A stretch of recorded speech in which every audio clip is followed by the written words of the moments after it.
NEET paper leak को शुरू हुआ विरोध बिहार की सड़कों पर बड़े सियासी टकराव में तब्दील हो चुका है।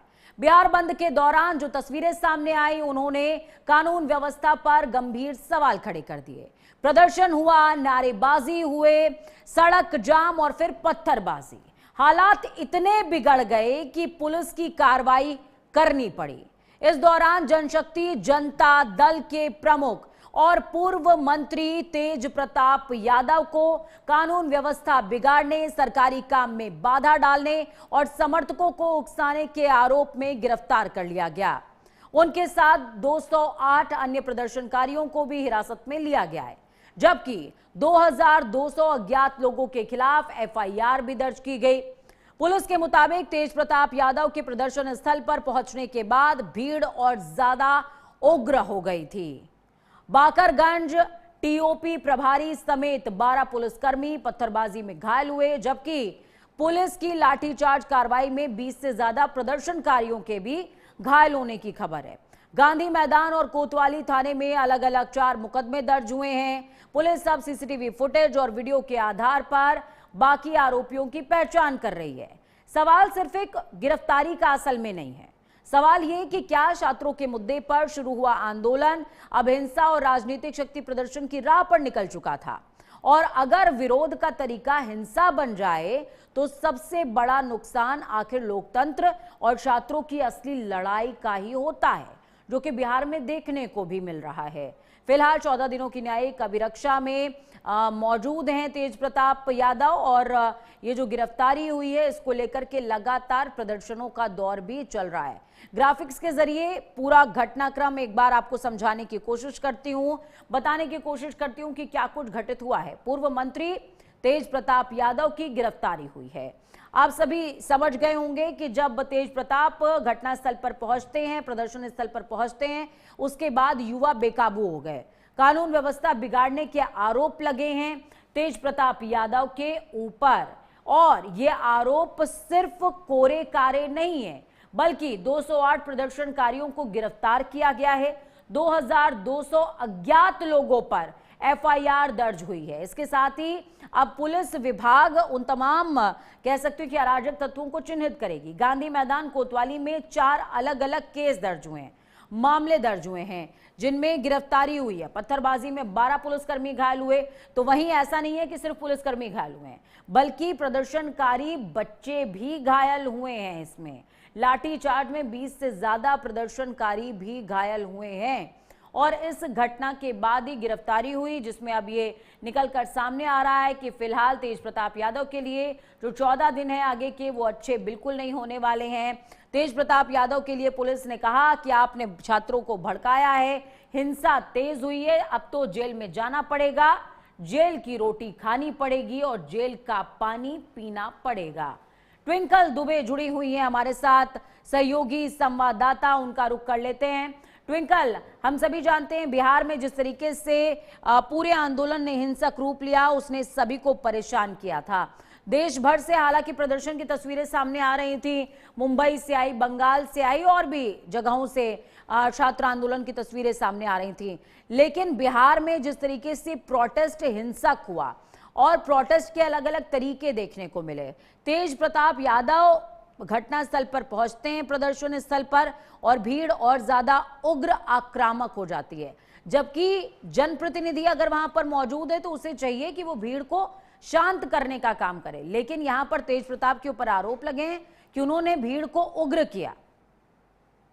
बिल्कुल पूजा, जिस तरीके से पटना में भी प्रदर्शन देखने को मिला, छात्रों का प्रदर्शन देखने को मिला, बड़ी संख्या में लोग वहां पहुंचे थे, नीट पेपर लीक को लेकर सरकार को घेरने की कोशिश की, सरकार के खिलाफ जमकर नारेबाजी की, और उसी में तेज प्रताप यादव भी वहां पहुंचते हैं, उनके साथ जमकर नारेबाजी करते हैं और सरकार को घेरते हैं, जिसके बाद पुलिस कार्रवाई करते हुए तेज प्रताप यादव को जेल भेज देती है। 14 दिन की न्यायिक हिरासत में भेजा गया है फिलहाल के लिए उनको, क्योंकि उन पर कई बड़े आरोप हैं। उनके ऊपर आरोप लगा है कि उन्होंने बच्चों को भड़काया है, दंगा भड़काने की कोशिश की है, ना कि बच्चों को शांत करवाया है।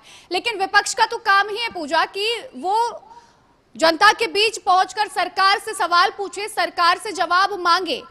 लेकिन कहीं से ये बात तो कहीं से जायज नहीं मानी जाएगी कि अगर आपके साथ लोग भी मौजूद हैं, बच्चे मौजूद हैं, तो आप उनको न्यायिक हिरासत में भेज दें, और वो भी 14 दिन की न्यायिक हिरासत में। दिल्ली में भी कई ऐसी तस्वीरें सामने आई थी, कई नेताओं को डिटेन किया गया था, हिरासत में लिया गया था, लेकिन रात में उनको छोड़ दिया गया था। लेकिन पटना में ये नहीं हुआ है। पटना में तेज प्रताप यादव को 14 दिन की न्यायिक हिरासत में भेजा गया है।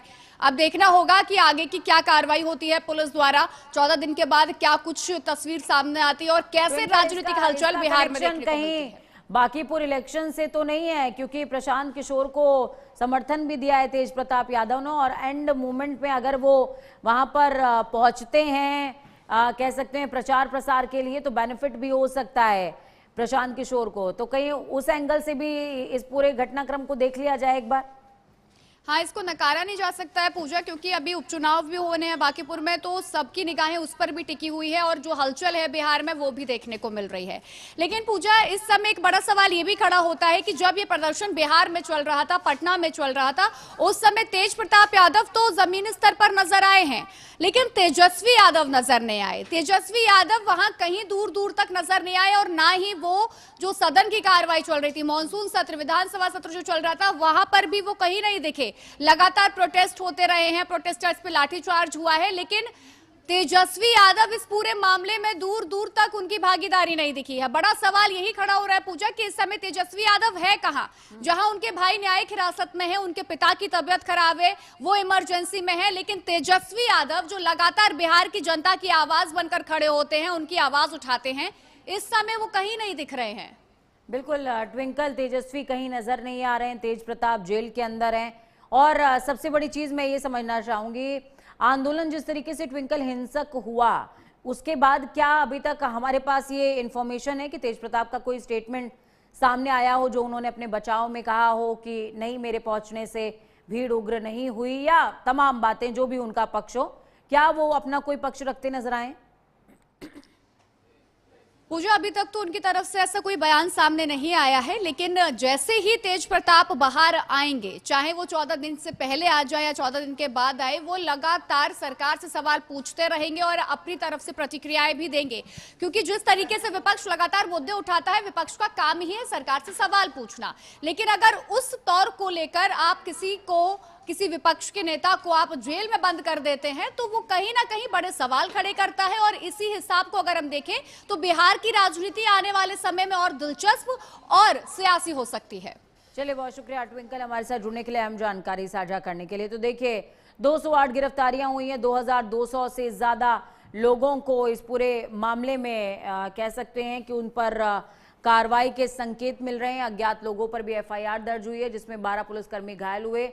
इस प्रदर्शन में स्टोन पैलेटिंग भी देखने को मिली। बिहार बंद में बवाल हुआ, तेज प्रताप गिरफ्तार हुए। 208 प्रदर्शनकारियों को पूरे घटनाक्रम में गिरफ्तार किया गया। 2200 के करीब जितने प्रदर्शनकारी थे, उन प्रदर्शनकारियों को चिन्हित करने के प्रयास लगातार चल रहे हैं। गांधी मैदान कोतवाली क्षेत्र में 4 ऐसे मुकदमे हैं जो दर्ज हैं, जिन पर कार्रवाई होती हुई नजर आएगी। और दूसरी तरफ प्रदर्शनकारियों ने 12 पुलिसकर्मियों पर पत्थरबाजी की है, इस तरह की खबरें भी सामने आ रही हैं। हालांकि प्रदर्शन जब उग्र हो जाता है, प्रदर्शन को उग्र किस वजह से होना पड़ा, इस एंगल पर भी पूरे घटनाक्रम की जांच जरूर होती है। लेकिन तेज प्रताप यादव जिस तरीके से सलाखों के पीछे हैं, इसके कनेक्शंस को बांकीपुर इलेक्शन से भी जोड़कर देखा जा रहा है। हालांकि जो प्रदेश की मुख्य विपक्षी पार्टी है, जिसकी बात कर लें, उसके प्रमुख, उसके सर्वेसर्वा इस समय बीमार चल रहे हैं, उनकी स्थितियां बहुत ज़्यादा सकारात्मक नहीं। बांकीपुर चुनावों के लिए प्रशांत किशोर को समर्थन भी दिया है तेज प्रताप यादव ने।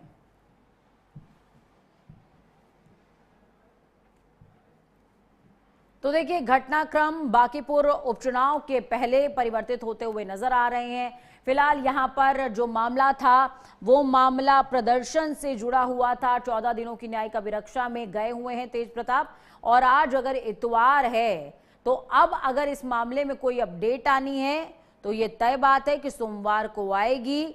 शनिवार को गिरफ्तारी हुई है तो संडे तक तो किसी भी दशा में या दुर्दशा में रहना ही पड़ेगा। वक्त यहां पर एक छोटे से ब्रेक का, ब्रेक के उस पार खबरों का सफर लगातार जारी।